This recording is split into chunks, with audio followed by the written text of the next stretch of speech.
Atlético Paranaense. O Paulo Souza, técnico do Mengão, vai falar agora aqui no Linha de Passe. Vamos lá.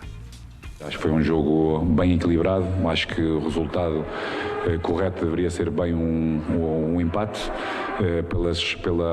pelo pouco volume de criação das duas equipas, porque é um jogo bastante difícil. Tivemos alguma dificuldade em ter mais pausa no jogo, maior controle do jogo, no ritmo desse mesmo jogo. Não criámos muito, é verdade, criámos o suficiente para podermos empatar. Falta-nos um pouco mais de determinação, mais agressividade.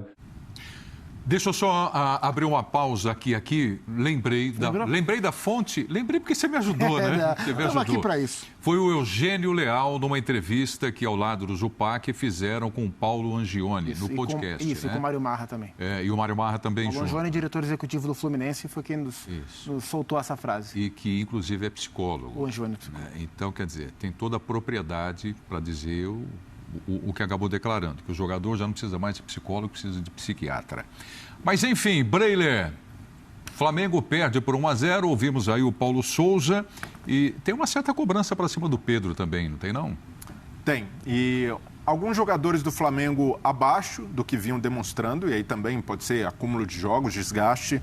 A dupla que tinha encaixado também, Thiago Maia e João Gomes, baixou o nível e o Flamengo sentiu, porque ali nas últimas boas partidas do Flamengo foi o coração da equipe, a dupla se encaixou, houve entrosamento, cobertura, movimentos coordenados e ali nada funcionou no aspecto técnico. Estavam mal, confiança baixou e não conseguiram ser esse ponto de equilíbrio do meio-campo do Flamengo. O Flamengo perdeu o jogo ali.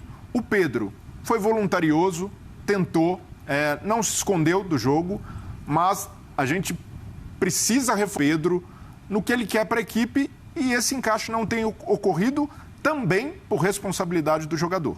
O Pedro tem aproveitado mal as oportunidades que tem, não necessariamente no caso desse jogo, em que para mim ele não foi mal, tentou e as coisas não aconteceram como não aconteceram para basicamente todo o time do Flamengo. Mas ainda assim, no balanço do ano, o Pedro é um Pedro diferente do ano passado, em que aproveitava bem todas as oportunidades em campo, ele tirava o máximo e isso não tem acontecido.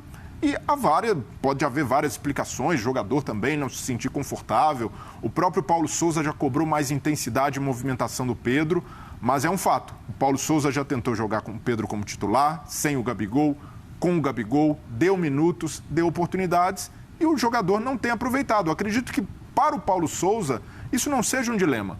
O Pedro é o reserva, ele vai ter minutos quando o Paulo Souza entender que é necessário, mas hoje não há motivo para uma grita por mais minutos ou mais oportunidades para o Pedro, porque o Paulo Souza talvez seja o técnico que mais deu chances e o Pedro não aproveitou. Zupac, deixa eu apresentar números do Pedro para você, Vamos lá. fazer aí uma análise, mas fique à vontade naquilo que você construiu já para falar a respeito dessa questão. Então vamos botar na tela aqui, no Linha de Passe, números do Pedro.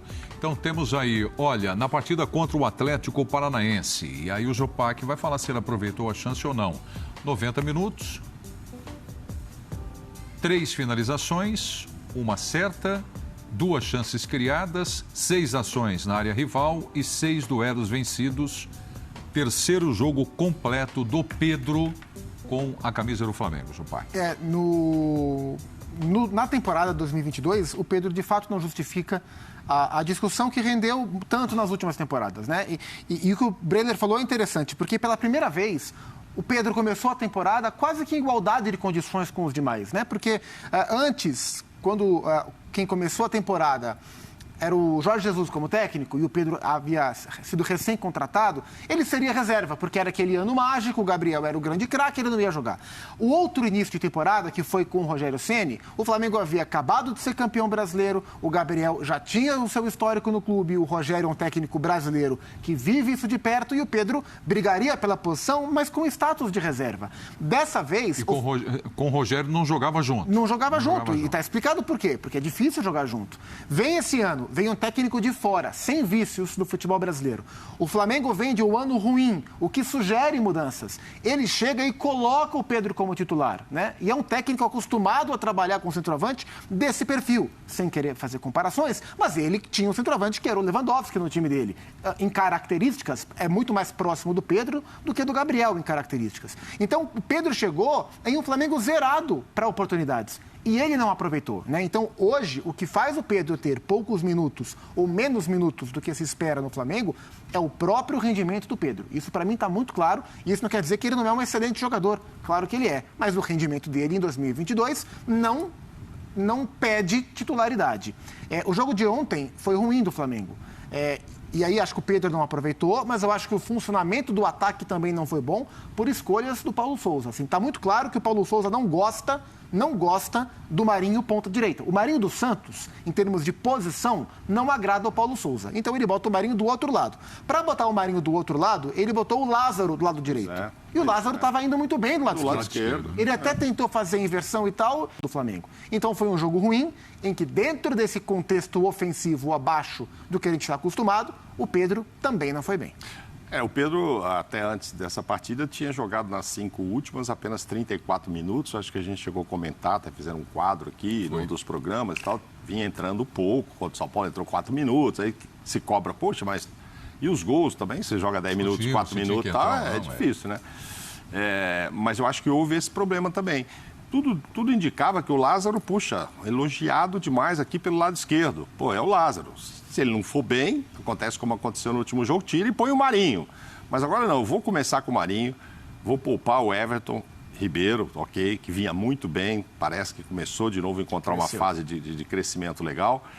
Mas pôs o Lázaro lá na direita, aí já não funcionou. Aí depois ele tenta corrigir, aí põe o Everton lá, o time até melhora.